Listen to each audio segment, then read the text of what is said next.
Hi everyone, this is Nurse Practitioner Joe Flores reminding you to join us right here on Nurse Practitioner Television. I'm also a lawyer, and we have affiliates and allies, law firms nationwide that we coordinate efforts with to help nurses in every state. I'm also licensed in federal court, so I can appear in any court in the land, any jurisdiction. I just ally myself with attorneys in that jurisdiction, but I do federal law all the time. Nurse Practitioner Television is set up to educate nurses, but it doesn't constitute legal advice. If you have a specific question in your state, contact the attorney of your choice. But if you just want to, pick my brain or get a consult on my role as an advanced practice registered nurse, a consultant, or even an attorney in federal matters, give me a call, 361-887-8670. One of the areas that I've been inboxed several hundred times about are contracts. Many people say, well, it's my first job or my second or third or fifth or 10th job as a nurse practitioner or an advanced practice nurse or CRNA. And I always feel that I've been taken advantage of in the negotiation process. So today, in the next few minutes, I'm going to talk about contracts and about negotiation. Many of you all out there don't have that experience. I know I didn't before I became an attorney. I dressed in scrubs. I went to work, did my job. I had no clue about what the legal ramifications of contracts and stuff are. I just signed all this, heavy, small, this heavy, thick document with small print. I just sign and say, I'm ready to work. Most of us do that when we sign contracts for cellular phones, when we do that. So we're almost inoculated and used to doing that. And so this cannot be the case when you are negotiating a job, because one of our Facebook pages, Nurse Practitioners Get Paid What You're Worth, is going to be loading this video up as well as Nurse Practitioner Television. I'll tell you why. The difference between a nurse practitioner making $90,000 a year and making $180,000 a year is negotiation in many instances. If you're a 15 or 20-year nurse practitioner like myself, there's no way that I would take less than $130,000, $140,000. And many of you all out there are saying, well, Joe, that's what they're paying in West Virginia. That's what they're paying in Georgia. I don't have a choice. There are choices. And you can work locum tenens. You can make your own house call practice. You can initiate telemedicine. You can make your own clinic and make much more than $100,000 a year. It just takes a little entrepreneurial spirit. But let's get back to contracts. The three elements: there's acceptance, bargaining, and consideration. ABC. Just remember that. ABC. Acceptance, bargaining, and consideration. If they say, I will give you this much if you're a nurse practitioner for 40 hours a week and you will do this. Okay, what have we done?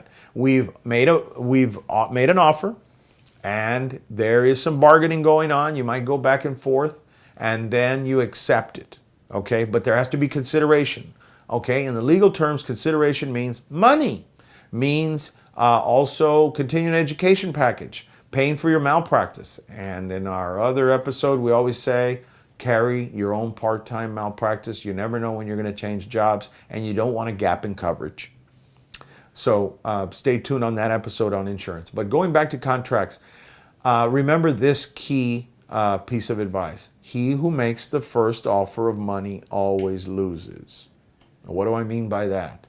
If I'm offering you a job and I say, I'll pay you $60,000 a year as a nurse practitioner, you respond with, no way, I'm worth more than that. Okay, what did I just do? He who offers the first offer of money generally loses, in my opinion. I've been through hundreds of mediations. I've done a negotiation of contracts many, many times.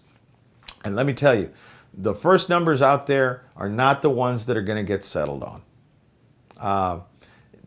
Actually it's the second or third offer that you seriously look at. So if you're an experienced nurse practitioner, you deserve much more. If you're a family nurse practitioner, you should be making a six-figure income. There is no two ways about it. If you're a new practitioner, you also have value. If you had good house call experience, if you had good pediatric experience, if you had good, it doesn't mean that you have to just take what people throw at you. The market is driven by how much we're willing to accept. If 20 nurse practitioners say no to anything under six figures, then guess what? The employers will march to that drum. Right now, ladies and gentlemen, we are just like physicians in almost every state, except sometimes we need collaborators. Half the states were independent practice. We are generating hundreds of thousands, if not 7 or 8 figures of income for businesses, for CEOs, for people who are watching the bottom line. We are worth more than $70,000, $80,000 a year. You do not want to go through all of this schooling just to get paid $5 more an hour than you did as an RN. No, you deserve a lot more. So contracts, remember, offer the acceptance, bargaining, consideration, the things that I talked about, and those people that offer the first, he who offers the first offer of money usually loses. I'll give you $1. No, you're crazy. I'll give you 50 cents. No, I'll give you 75. Usually meets in the middle somewhere. You usually don't get everything you want, but remember, in contracts, you look at that and you're saying, I do have bargaining power. Also, things that matter, dress up in a suit and professionally when you go look for a job and you negotiate a contract. Have a lawyer look over your contract. Have them look over it. Do not sign a contract blindly. Say, I want to think about it. Let me sleep over it. A day, 24 hours, a week can make a difference in contract negotiation. Remember, when they offer you something, they've got a buffer. They've got some sort of amount that they can go up to. They have some what they call authority to give as, up to a certain amount of money. What they're offering you, that first offer, is not really what they're willing to pay. So this is Attorney Joe Flores reminding you that get paid what you're worth as a nurse practitioner. And I know I demand what I'm worth. And I think everybody out there, I meet such beautiful people that are nurse practitioners, CRNAs, and I hear it time and time again. We've been told you're just a nurse, or you're just an RN, or you're a nurse practitioner, you're not an MD. Let me tell you, you are worth more than you think you're worth. Get paid what you're worth. Get paid what your experience demands. This is Attorney Joe Flores reminding you always to get paid what you're worth. Stay tuned. Stay with us. Follow us. Like us. We're on YouTube, Twitter. We're coming at you on Facebook. Friend me. Call me. 361-887-8670 here on Nurse Practitioner Television. Thank you. God bless.